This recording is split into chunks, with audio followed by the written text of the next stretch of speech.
first Nathaniel was quite upset. He'd like bang his head quite a lot. He tends to, if he gets stressed out, I'm not sure, he does tend to beat himself up quite a lot.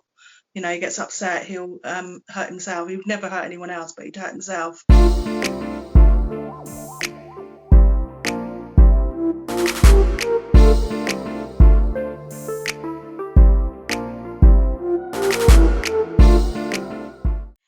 Welcome to Share Your Story with Syma. I want to say a massive thank you for sharing your story with me today. So I would like to go straight into it. So obviously I am aware you've got 2 boys that suffer from autism. Yeah. So before we start to talk about your children, I would like to know a bit about autism. So what is autism? Autism is a social disability, and it's basically just a communication problem, really. Obviously, I didn't know anything about it until my boys were diagnosed. Autism is a massive spectrum. Autism, you know, my boys, from what I've known so far, are pretty severe with it, but everyone's on a different spectrum with it. So where one child may not have much speech at all, another child might have speech. It's very much a communication thing, and with autism it's learning how to communicate in different ways if you haven't got the speech and stuff. Obviously a child, you start to pick up on it when a child is very young, and you can notice at quite a young age, you can notice socially they don't interact with other children, and they tend to play in their own little world. Even from a very young age, my boys were very like that, and you know, yeah, and they have lots of repetitive behaviours. So Are there types of autism? Sorry? Are there different types of autism? Yeah, there is. It's like autism is such a massive spectrum. Someone could have just a touch of autism. Like even with because I've got 4 boys all together. I've got an older one and a younger one. They've never been diagnosed with anything, but I can see traces of the autism in them as well. Because like my eldest one's got OCD really badly. He can't just get into bed. He has to do all these rituals before he gets into bed. And in his life, everything has to be in a certain place, certain way.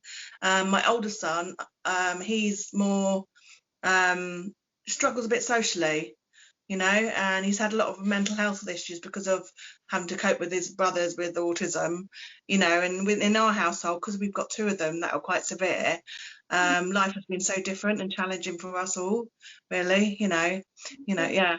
So obviously I would like to go into about your boys and stuff. So you said you noticed from a very young age they had this potential symptoms of autism. So could you tell me from the start with your eldest, is it the eldest boy that's got autism?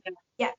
Well, no, so I've got 4 boys. I've got an older one, Joshua, he's the eldest, and then I've got the twins in the middle. The twins are the autistic 2, and then I've got a younger son.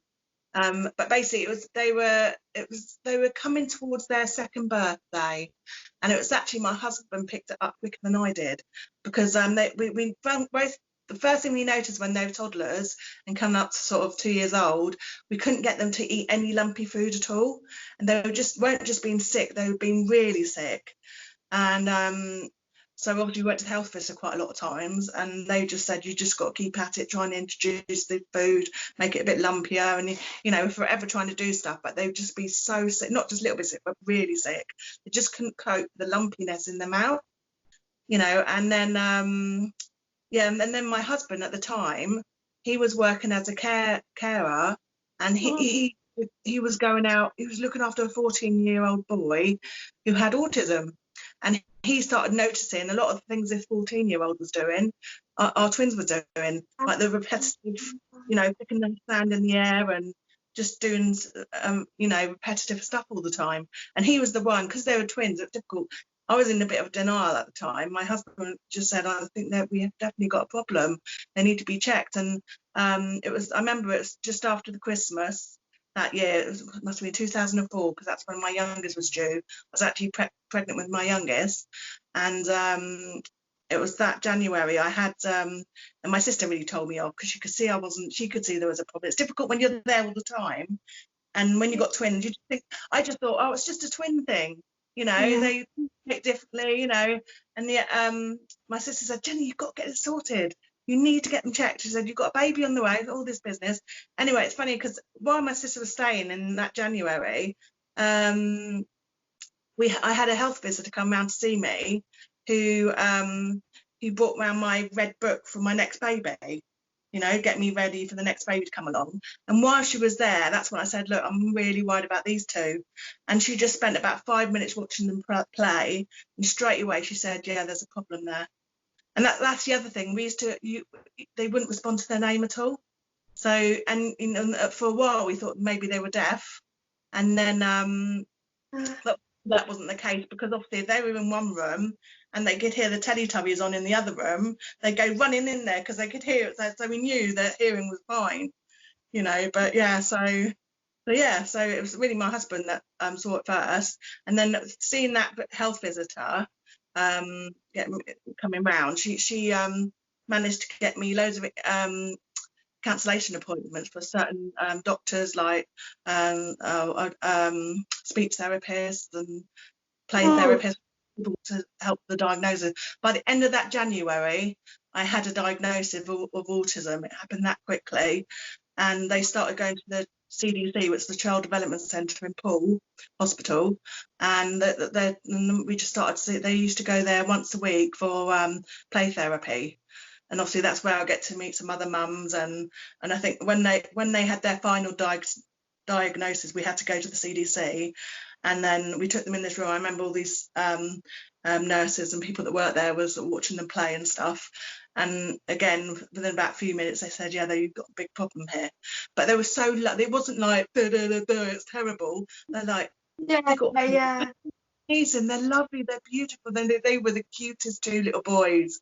I had the most cutest babies, honestly. I'm a bit sad they've all grown up now, but they were the most cutest boys, honestly. So everyone's loved working with them because they're beautiful and they're lovely. And so they used to play in the child development center. So that's where my autism journey started, really. From there then on, Yeah. So just before your journey, what were the actual main symptoms that your husband noticed that thought, oh, okay, right, there is something wrong here, or there's something we need to do?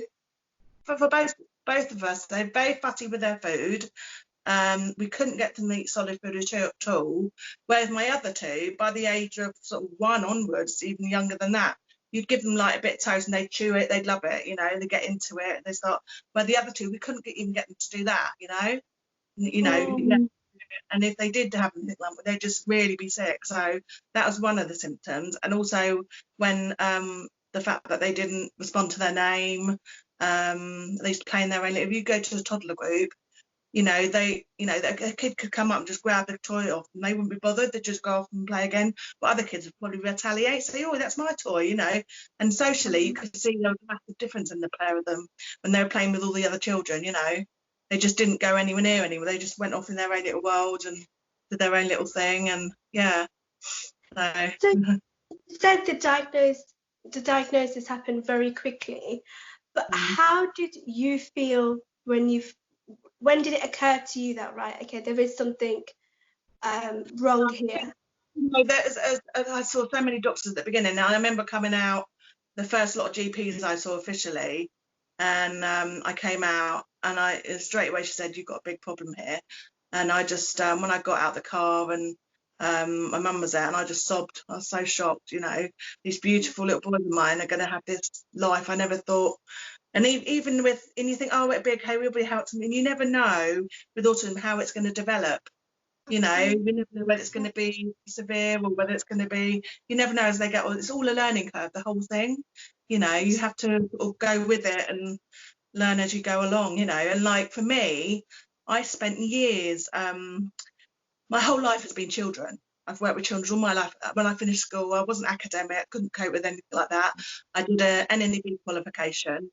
Went to college so I could work with children, and I was a nanny for like 6 years, so I've loved children. I couldn't wait one day, meet a nice man, have lots of babies, And so I know for my boys what it was like having sort of normal children that didn't have special needs or additional needs and stuff. And then so when I had my boys, life was so different.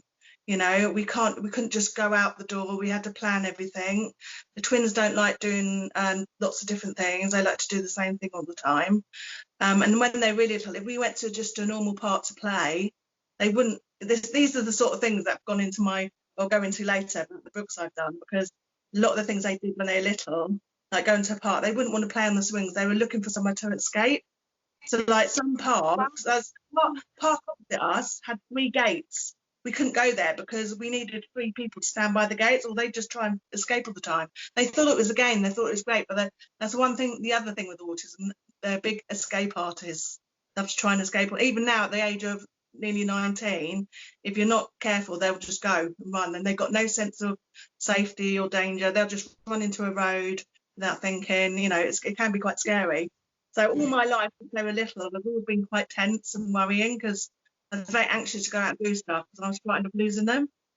So yeah. So that's my next question, is that what was life like having 2 boys in the house that have autism? To be honest with you, I've always been a very laid back person, really. I don't like to let things get to me too much, I loved having my boys, and I loved being a mum, and I just had to adapt to the situation. I think at first I just wanted to try and be like everyone else and do everything, go to everything, but it got to a point, it got too stressful. Every time we went, there was stress. If we didn't have this, didn't have that. We were worried when we got to places, we wouldn't be able to, people that we quite like going to church sometimes. And we even church, we had trouble finding a church to go to that would cope with the boys. And if we went there, the churches couldn't cope with the noise. So, we didn't, sometimes in the other places, your normal places to go and play, like those indoor play centres and stuff like that, the boys wouldn't play on the equipment. They'd want to escape all the fire escapes and stuff like that. So, it was, and we used to try to go to, a lot of people have these organised things like Coping with Chaos organisation, where people like me, my family, my boys could go to these places where the kids can just play, and you've got carers looking up, running around for your kids. But with art, obviously it was difficult. When we used to go to these places, our boys didn't want to play with all the carers in the place thing. They were just looking for the fire escapes all the time, and we found it too stressful. So it got to a point we just stuck to doing the things we knew they loved. And all our little routines we have with them are what I put into my books, just making things fun and keeping things the same, keeping things simple. And I don't have to be ambitious. I don't have to do everything like I would have done if my class weren't autistic. You just learn to just be happy to do the same things all the time, so yeah. So that goes on to my next question. You've mentioned about some of the challenges that you have faced, but can you give me like a whole round of what are your daily challenges with your boys? Well, obviously the biggest thing that has affected us with the boys is the fact they don't eat. For years they haven't eaten solid food. It was only really the last year. I'll go into that later, but we spent about 18 years having to liquidize every food they have because they wouldn't eat solid food at all. So every mealtime had to be blended, and for a while they had to have a certain chocolate custard was their favourite, and it had to be ambrosia.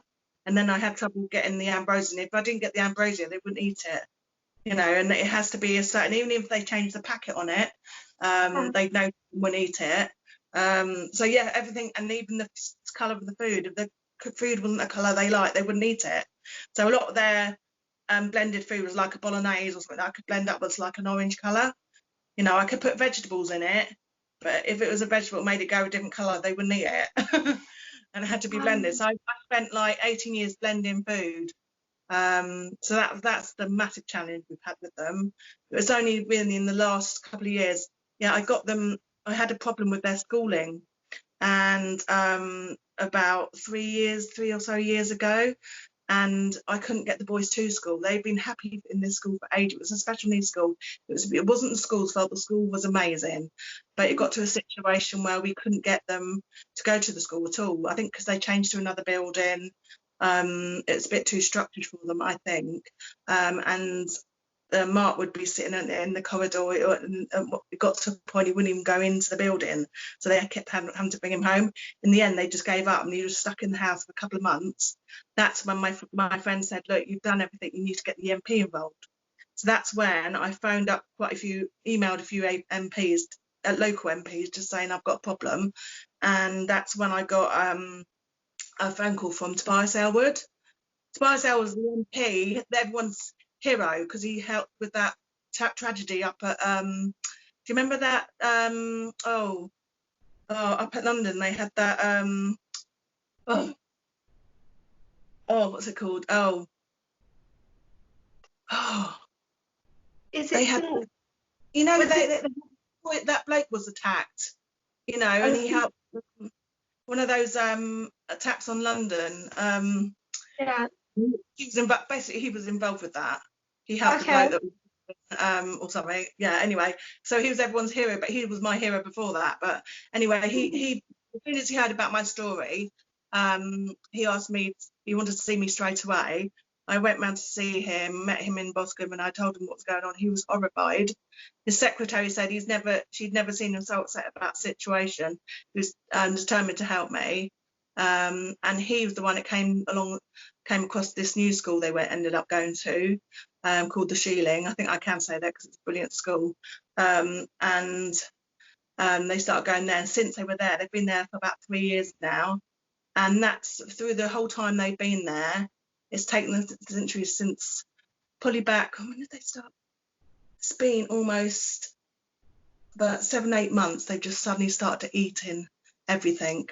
From doing blend all the time, it's been all this time, and suddenly, because they were in the right environment, the right support, suddenly they just started eating. It was amazing. I never thought this day would come, because that's an encouragement to other mums with this autism. A lot of things, challenges you have, take a long time with autism, and it's a proof that even though it's taken how many years since they were 2, now they're nearly 19, and finally they are eating solid food, which I thought that day would never come. So that's for the people out there that have got children with autism, have got their own battles with it.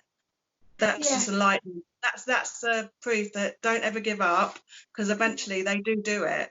With the right help and right support. Anyway, so Tobias Elwood got my boys into their school, and so he was brilliant. And so that finally they were in the right school, and then it took a few more years after that where a few years they were in that school for about a year, and then eventually because it was getting harder for me on my own at home, they decided to they let me start having them boarding in the week.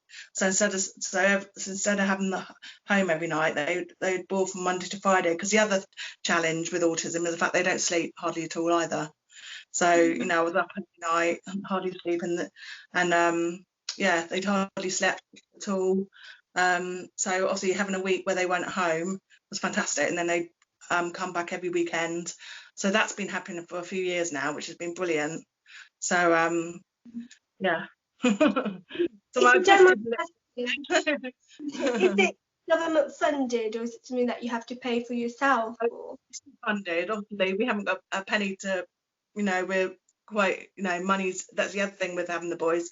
Money's been very tight, and financially things have always been a massive struggle, for us. Because obviously got the 4 boys, so there is help out there for children that suffer from autism, but also there's a lot of parental help as well, isn't there, where there's these kind of agencies or schools that are able to collaborate and work together, just like you said with your boys that suddenly started eating. But obviously they go for a journey, and sometimes things will work for a while and then it doesn't work. But whereas one school might work for one child with autism, it doesn't mean it's going to work with another. So sometimes it takes a while to find the setting that suits your child, And at the beginning, the school they were at was actually, at the beginning, they were brilliant.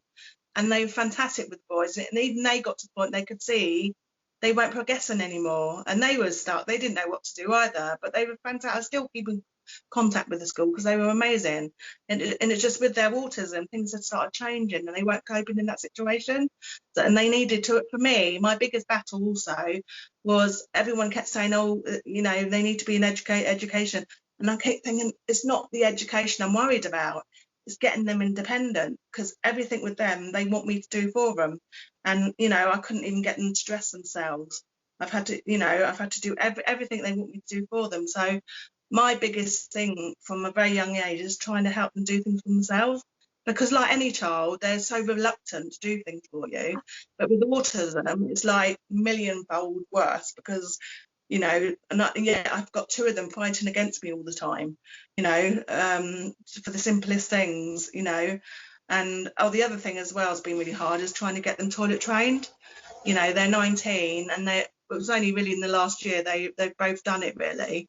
And then, but with Mark, with his behavioural situation, he can still be quite bad at home. He can play up to me at home with the toileting still a bit, even though when he's at his school, I know he's okay. You know, and he behaves himself, and he doesn't, some of the things he does for school he won't do for me, so it can be quite harder at home, you know. But that's just being the mum. They like to play against their mum, you know, make it harder, you know. So it seems like they've both got the same type of autism then. They're very similar with the autism. They both haven't got speech, but they're very similar, but they're also very different, because I think Nathaniel has a little bit of speech now. He'll say a few words, and he loves singing. He sings all the time, and his favourite is Christmas songs. You know, he'll sing Christmas songs throughout the year because he loves his Christmas. Mark is Mark never I've never heard Mark talk at all, but he loves his. But he seems, even though he has no speech, if you keep your words simple, I use a few little sign hands like finish, stop, you know, things like just simple little phrases just for them to understand. And they've also got communication books, and also they have these little laptops where they can point to what they want, and so it makes life easier. Yeah, sorry, I've forgotten what I was talking about now. Okay, so it seems like there's a lot of equipment out there as well that can help people with autism. Yeah. And another thing that I wanted to touch up on, because I've noticed there's different types of autism, because I wasn't aware with autism that they wouldn't eat solid foods. Why is that the case? Why don't they eat solid foods? They have very strong they're very sensitive with their mouth, and there's a texture thing, I think, as well. And I think it was also a habit they got into as well, because obviously the fact they're eating now and that's not a problem, it proves it's very stubbornness. They got into a routine of doing it, and they didn't want to break that, and it took someone else to push them to do that, you know. But yeah, and the thing is, most children with autism have food issues.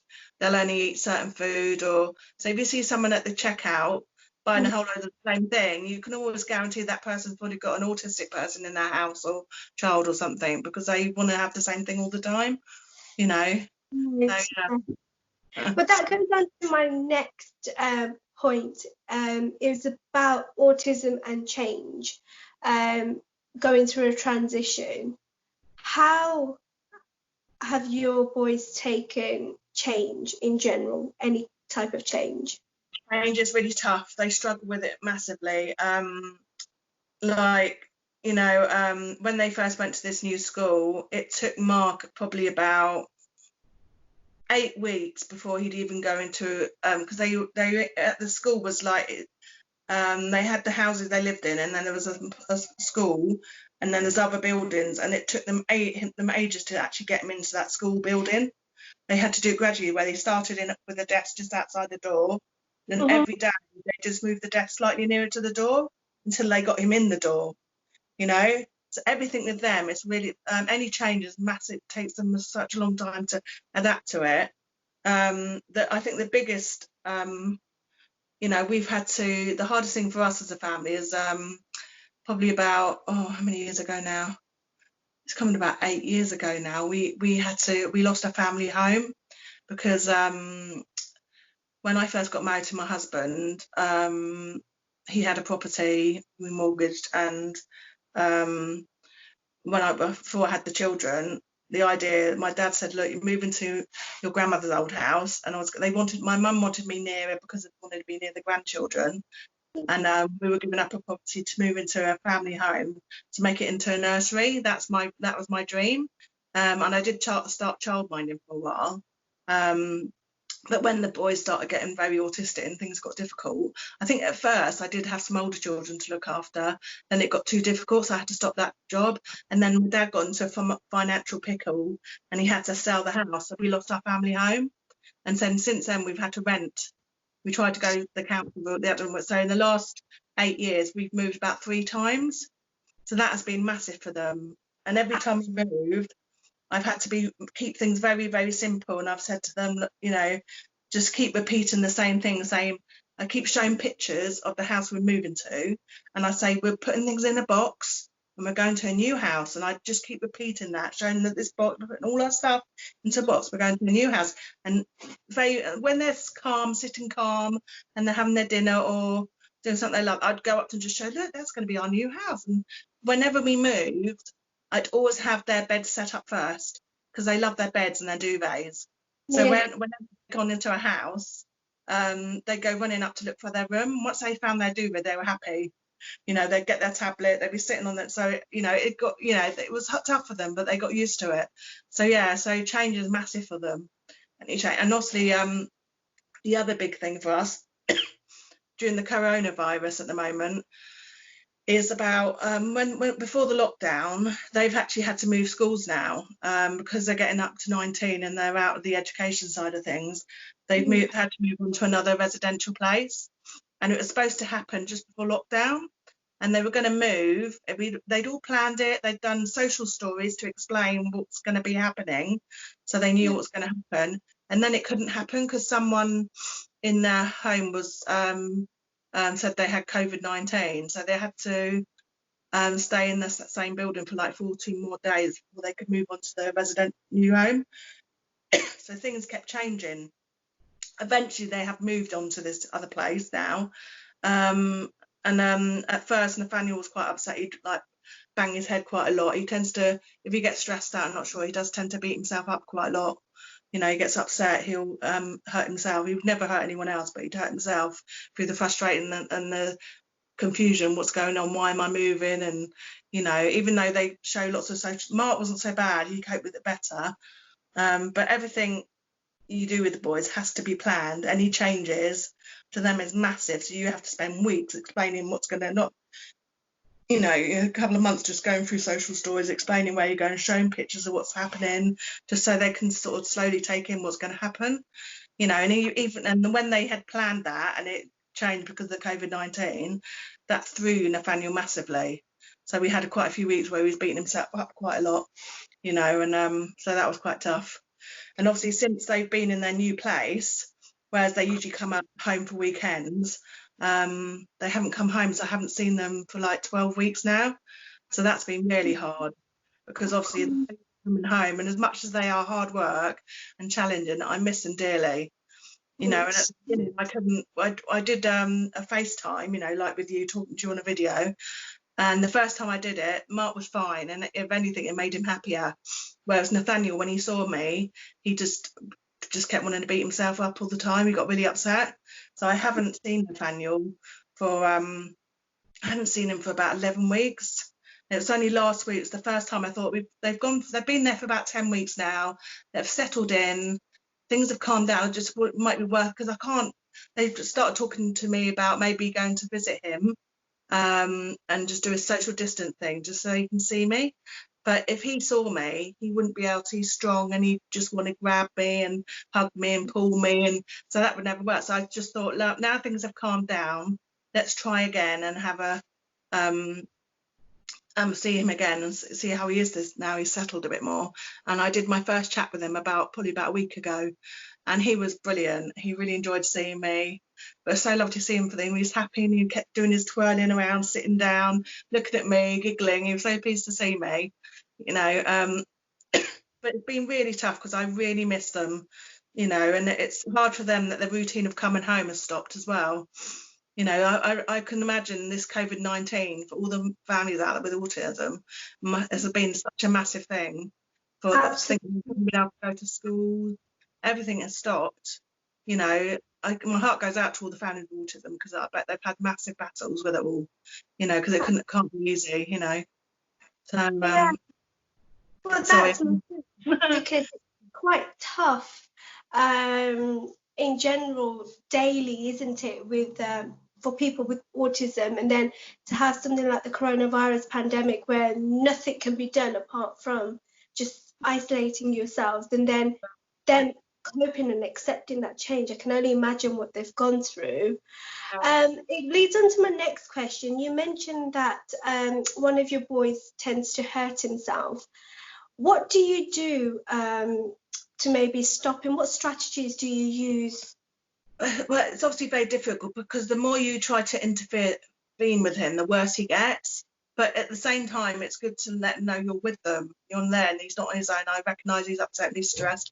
And, you know, for years, I've just have to find those things that I can do to take something's on it. So when he has a meltdown, he's obviously thinking something freaked him out, upset him enough to want to sort of, and his meltdowns can be quite violent. He really beats his head up, his head gets swollen, he has red eyes. It's quite traumatic, and he's so strong now, you know.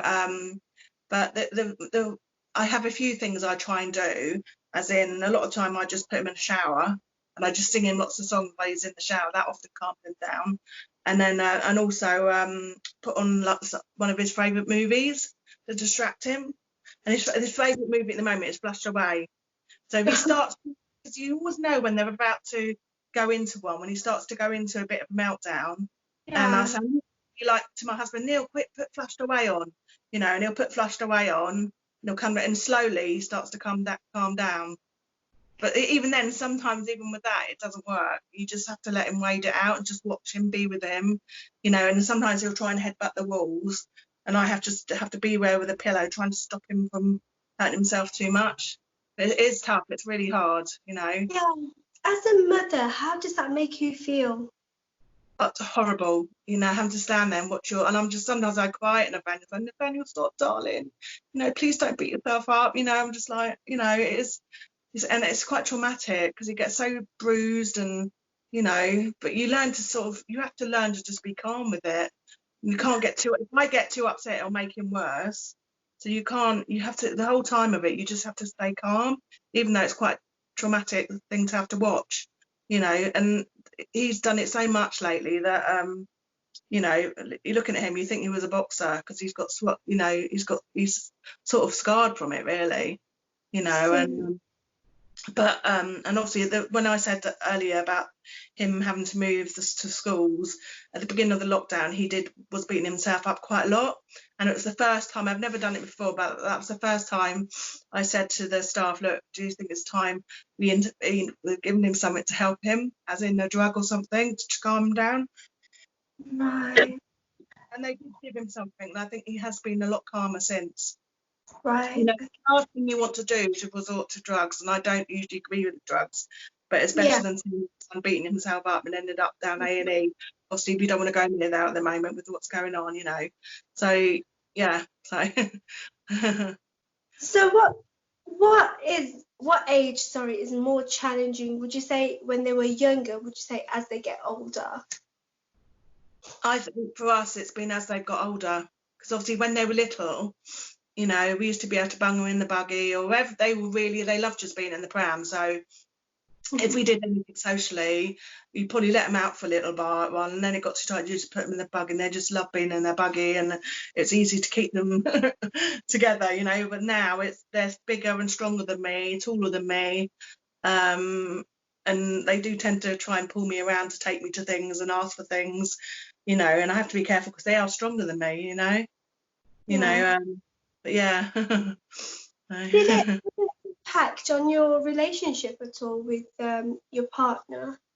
Well, we've had our ups. It's been. I think the going out and about became so stressful. Just trying to get up and go out together. And it got to the point, I said like at the beginning how I tried to just carry on as normal, do like what everyone else does, with everything. And it just got to the point, I don't want to do it anymore. It's too stressful. Not where the kids aren't happy to go out. They don't want to go anymore because we get too stressed out as we're going out the door. So that's why we got to the point where we just stuck to the same routines and the same things they like, just to keep everything calm. And to be honest, it got to the point, I'm not, the boys like to go out every now and again, but it's only visiting all that, because I spent years and years when they were little where my husband's had to work, and I've only ever had very little respite, and and I spent years in all the school holidays where my boys were stuck in for like 6 weeks. We couldn't go out. My husband had to work. We had a little bit of respite, occasional days, but that wasn't very much at all. And so we were stuck in the garden for 6 weeks most of the time. So I've had like 16, 17 years, and I couldn't go out with them. It's too dangerous on my own, So we spent so many summers stuck in the house with them. It's only since in the last 3 or 4 years, they've had that residential placement from Monday to Friday, that we've started to get a bit more normality in the holidays. Yeah. And this last, the 12 weeks of this, since they've been stuck at their home, even as much as I miss them, it's kind of been like a holiday for us. We've never had this massive break from them. I've been able to have so much sort of time with my other 2 boys, because obviously when they're home, my whole attention is on the twins. It has to be, so they get pushed aside so much, through their childhood, and now when the boys are there. But yeah, so it's really tough. And what are your other children like with the twins? Yeah, they're quite different, really. I think Josh has got, my eldest, he's got a really good relationship with them both, and they adore him, and he's just, he loves to try and make them laugh and stuff like that, and yeah, he gets on. And Jonathan loves him as well in his own way, but I think he finds them more annoying than Josh does, because he says, why do you have to keep coming in my room all the time, and do that? I said, but it's hard to tell him not to, and but luckily my boys are quite nice like that. I think we like to just be together, like even in this these weeks where we've been stuck in the house. Like my son, he's got his PS4, but he'll always bring it downstairs, so he's doing it downstairs with us, so he's not on his own, which is good, really, because you don't really like your teenagers on devices up on their own, not knowing what they're up to. So yeah, we do like to be together, but it's for those 2, it's been, life has been very different to any normal family, really, because there's so many things they've missed out on because we haven't been able to go to it, and all those summers where all the other kids were down the beach enjoying themselves, and you look on Facebook, people having lovely holidays, and my boys are stuck in the garden. But it was lovely recently, because I said to my youngest one recently, he's just turned 16, and I said, oh, did it really upset you that we were stuck in a lot, when you were younger? And he actually said to me, he said, do you know what? They were my favourite times, Mum. I remember them just being brilliant times. So all that worrying that they were stuck in wasn't actually that bad, because he obviously has good memories of it. So, but I think I'm quite a big kid, really. I love to do. I've always made sure I've had a big paddling pool in the garden and stuff for them to do. We're always doing lots of silly things, so I think that sort of makes it a bit more fun, Of course. As a parent, you're going to have to look at strategies to cope every day for not only yourself but also all your children, and it must be quite tough for you. But according to studies, parents of children that have autism has an increased amount of stress daily. Do you agree with that? Yeah, very much so. We've got the stresses that you have with autism in the family is massive, because obviously, like example, when I was a nanny and I had children that didn't have additional needs, you didn't have to plan. You could just go out the door and do stuff. Like I nannied in London for a few years, and we used to go on the tube. We just do like, what should we do today, kids? Let's do this, and they're like, yeah, right. With the twins, you have to plan everything. You have to like, right, you know, you can't just jump up and go out. You have to plan everything before you go out, explain what's going to happen the next day before we do it. So yeah, you have to be more structured with things, you know, and it is much more stressful, definitely, you know. Did you ever feel that you just want to give up at all? Was there ever a time where you felt, right, you know what, I can't do this anymore? I did go for a bit, but when we had to move the house the first time, I went through a bit of a difficult stage because we had an incident where one of the twins got out the front door and ran all the way into the local town on his own. And when I obviously miraculously, I chucked when I realised what I bunged all the boys in the car, realised which direction he would have gone in. We just zoomed up the road. I managed to find him hovering in and out the road. And when that happened, and all the emotions and traumatic time of having to move house with them, which I wasn't expecting, I think I did have a little bit of a breakdown, as in it got to the point I was crying all the time. You know, I just got to the point I couldn't go out, so I didn't want to go out.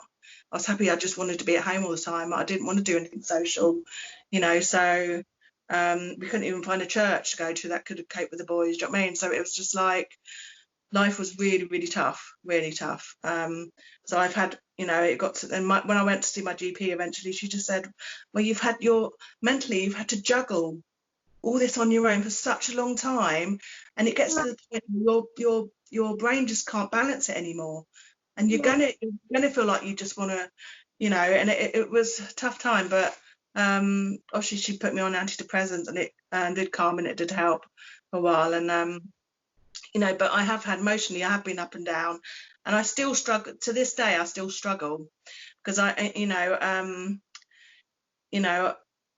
and I think when we start talking about the books in a minute, I think that doing my books has really helped me with my depression as well, because it's made me have to go out there. I've had to communicate. I've had to go and see people, and doing the drawings and the illustrations and just writing my stories have been really therapeutic for me, and it's helped me massively. So yeah, but yeah, emotionally and psychologically, it does have a massive impact on you. You know, because the emotions you have to deal with autism and the whole family is so different. Having to deal with your son beating himself up, to having to deal with all the challenges you have, like having to toilet train your son at, you know, and Mark's the worst one for, he does lots of smearing. So sometimes at the weekend he'll be home, and whereas Nathaniel is independent, he'll put himself on the toilet. Mark's not so great with that. He'll make a mess and just wipe it everywhere, and there's so many things we've had to deal with over the years like that, and like they're beating himself up, having to deal with, and the impact on my other two boys. My oldest son has had he couldn't cope with school at all, with what was going on at home, and you know, and he got very almost suicidal at one stage because he was getting bullied at school. But he's like me, he's not very academic, so he really struggled. And yeah, it's not till he's been going to college recently that he's so much better.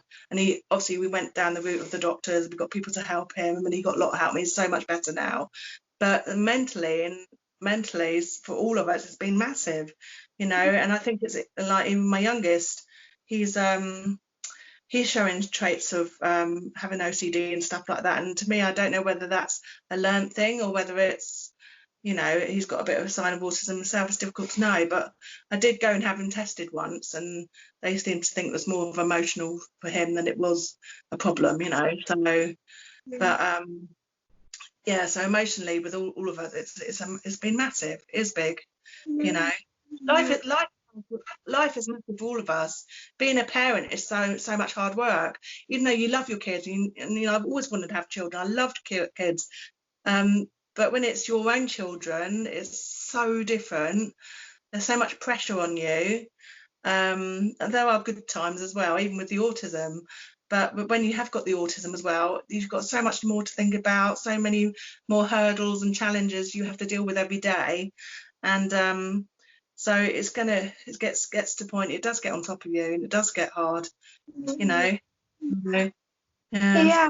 So one of the positive things that has come out of this is the fact that you've published some books, haven't you? So tell me about your books. What are they about? Right, I've got my books here.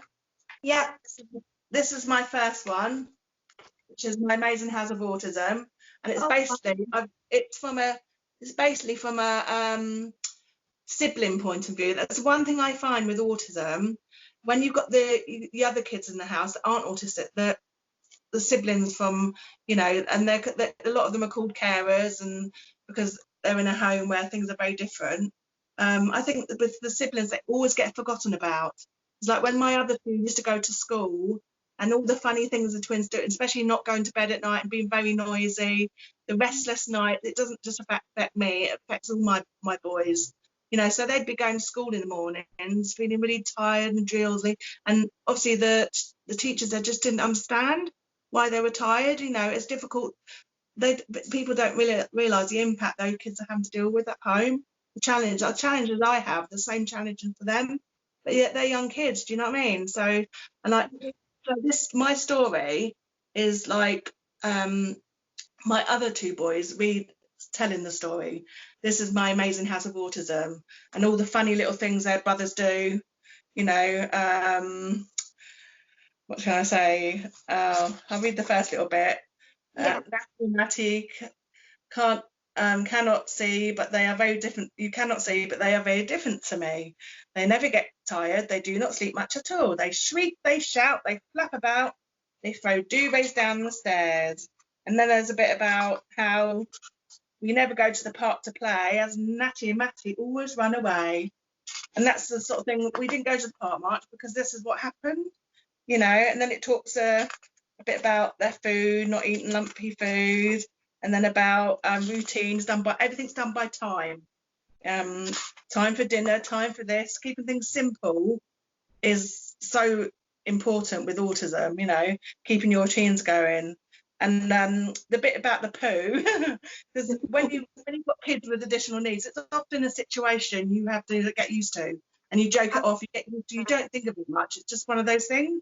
And it, you know, Natty, you know, it says here that Natty and Matty are not very good at using loo. I've even caught them playing with their poo.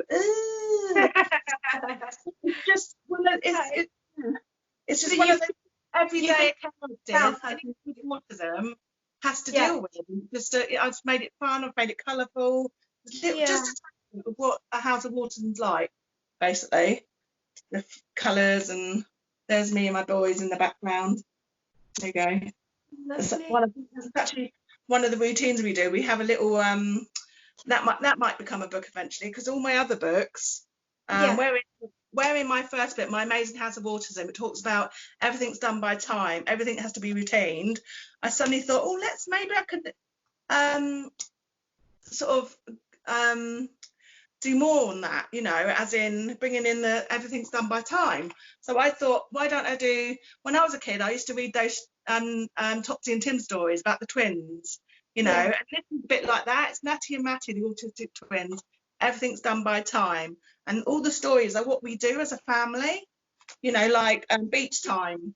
You know, we don't do it so much. We do go to the beach, but we can't go on the beach so much because they're bigger and it's harder to. But when they were little, we had we went to beach time, and how when we were down the beach, they do the same thing every time.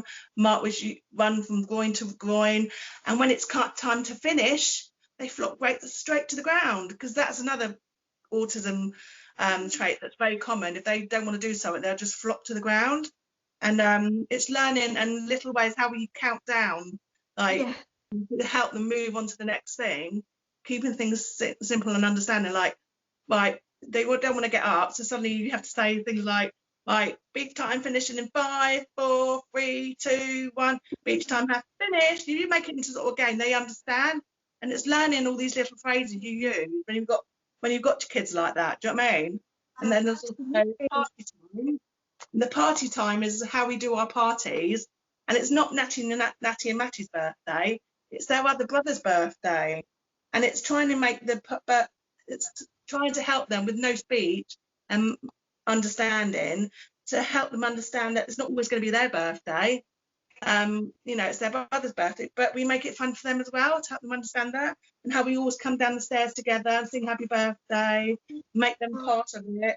And a typical thing with Auto, this is how different the boys are with it, is the fact that he has a party, he has his friends around for a party, where Natty loves being with everyone, and he'll do the dancing with everyone, he's quite happy to be in the room. And Mark, he'll just sit at the top of the stairs and watch it from a distance, because he doesn't with the crowd, he wants to hear it and see the lights, and so really with the autism, Nathaniel liked to be quite sociable, where Mark would just go to watch from a distance, and then my other I beach on, and my latest one recently is forest time. And we're lucky we live near the New Forest, and this is the forest walk we do all the time. And how there's one bit in here, typical autism thing that I've already mentioned before, where let me find that page, of when we're walking on the gravel path, and we then turn right, walking between more trees, bushes, and very muddy ground. Squelch, squelch. Once we tried to go a different way, but Natty and Matty flopped straight to the ground. They always want to go the same way around. So that's another bit of autism, how things are different when you go for a walk with them, when you're doing all these normal things. And the fact that another bit where a dog comes running towards them, they freak out, they put their hands on the ears, and slowly calming them down, saying, right, doggy, finished now, let's go, keeping things simple, helping them understand and cope with that the doggy's okay and he's gone, he's not going to jump up. Then mummy will say, big dog finished, time to go home, so they know that's finished and moving on to the next thing. So these stories, are just like, they've all got traces. It's keeping things simple and all the little things we do. And I'm just starting, I've written a story for Christmas time as well, so I'm hoping that'll be ready by, I want to try and get it done by September, so then it'll be ready by Christmas. But so. I mean, I see you've got a passion for writing, but it's also you're using your experiences with your boys and using it to promote yourself in terms of how to work with children that have autism, and that you are able to do normal things, whereas some parents feel, right, you can't do this, you can't do that, whereas in your books it seems like it's clear you can, but it's just be different. Everybody with autism probably have their own routines, their own things they do, but that's okay. Don't worry if you can't do everything like everyone else does. It doesn't matter, as long as they're safe, as long as they're happy and you're happy and you're chilled. In some ways it's safer to do the same thing all the time, especially when you like my two, because you try and do different, you're just going to put them in a dangerous situation anyway. Because if my boys don't like it, they'll just try and run away, or they'll flop to the ground, they'll put themselves in danger. They're keeping things simple and the same, it's fine. But luckily, we were blessed enough. None of us, I think my husband and I've been married for like 21 years now. We've never had a holiday, but we are blessed for the fact we live in a lovely area where we've got the New Forest with us, so we've got lots of places we can go. That's lovely. So we try to adapt it into our routines, with them. But yeah. I can see, obviously, you've been through so many experiences, but it's amazing how passionate you are with the way you not only talk about it, but obviously I can see it in your books as well, which is going to go on to my last thing, which would be, what advice would you give to parents that have children that suffer from autism? Just to remember that autism is a journey, that they are as special and as amazing as everyone else. They're just a bit different, and life is always going to be a little bit different, but different is fine. Everyone's different, none of us are the same, but I love having the twins. They are just so amazing. They've taught me so much, I think they make you a better person for it. You know, they're such a joy, and yeah, don't stop trying. You know, don't stop doing what you want to do. You know, you've got to have things for you as well, and you know, try and you know you're going to have your difficult days and that, but just push forward and try and be positive with it, you know. And one thing I've learned having my boys from the word go, because of them, I've met the most amazing people along the way who are just amazing. All the carers, all the people, the schools I've met, they've just been so lovely. And everybody that worked with my boys have said how amazing they are. And they are such a joy. I wouldn't be without them now. They're just amazing, you know. And yeah, they give me so much joy, you know. Yeah, my love for them is amazing. I don't think you understand. I know you love your kids, and I love my other two boys amazingly, but the love you have for my autistic boys, it's I think because they're still very vulnerable. When your children are little, and then they grow, when they're little, you're more protective over them, Yeah. you know, when they're little, because they're more likely to hurt. When they get bigger, you sort of lose that protective love so much, because you know they can look after them, they're fine, you can sort of relax a bit. With the twins, you're still, there's a massive love and protection because they're very vulnerable, and you have this amazing love for them. But I would never be without them. They're amazing. I think all those parents out there, the other thing is, you have to do your routine. The routine they do at school, not necessarily going to work for you at home, because like my boys are very different at home from when they're at school. The school can get them to do things so much more than I can, so I just have to bear with it and do as much as I can on my own. And if it doesn't go quite as the same as school, don't worry, as long as they're happy and they're safe, you've got your own routine. You know, I think it was quite tough when I was young, when they first, because like any mum, you're worried, oh, am I doing the right thing, am I doing, and I'm just thinking, you know, you get to the point, you know, you have to do what's best for you to cope. There was no right guidance of how to look after an autistic child. You think, I worked with children all my life, and I think all the training I had before, nothing can prepare you for having autism in the family. You know, it's a learning curve, you know, but you know, just try and stay positive with it, you know. And yeah, I've had my ups and downs, but you know, just stay strong with it, just enjoy your children, and you know, yeah. share your stories like me, get it more, you know. I think the biggest battle for me throughout this autism journey also is not having enough support and respite, and the struggles I've had to get help has been massive. And I think that's the other reason why I've done my books as well, because you know, the dream is one day that whatever money I make will help go towards helping every family get the right respite they need. You know, that's my dream. No one has to struggle like we've had to, you know, because families with autism, they need that support, they need that help, you know. Yeah, and just to help with the mental health, help with everything else that comes with it, you know. And yeah, don't give up. I think they're all amazing, and stay strong. Always make sure there's always someone out there you can phone. There's so many different autism support groups and Autism West websites, and you know, I started up, unfortunately in January, I started up a support group, because after all these years of trying to find a church, we finally found a church that's amazing. They've got a sensory room and everything. We started going there, and they've let me set up first Saturday of every month. I was doing a sensory session for local families with autism, and it was going really, really well. It's very well.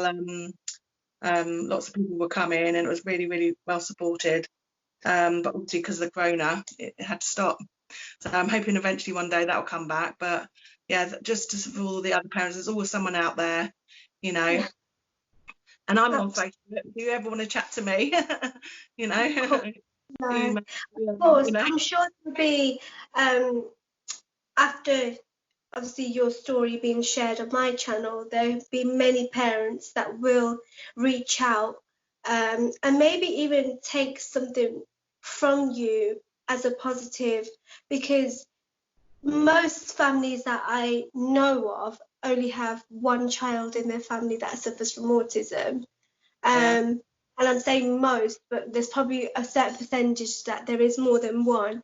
You've got two, and you've coped pretty well with it. Yes, you've had experiences, but look at you today. You've actually used it to empower other people and yourself as well, which is, I think it's amazing. And I want to say a massive thank you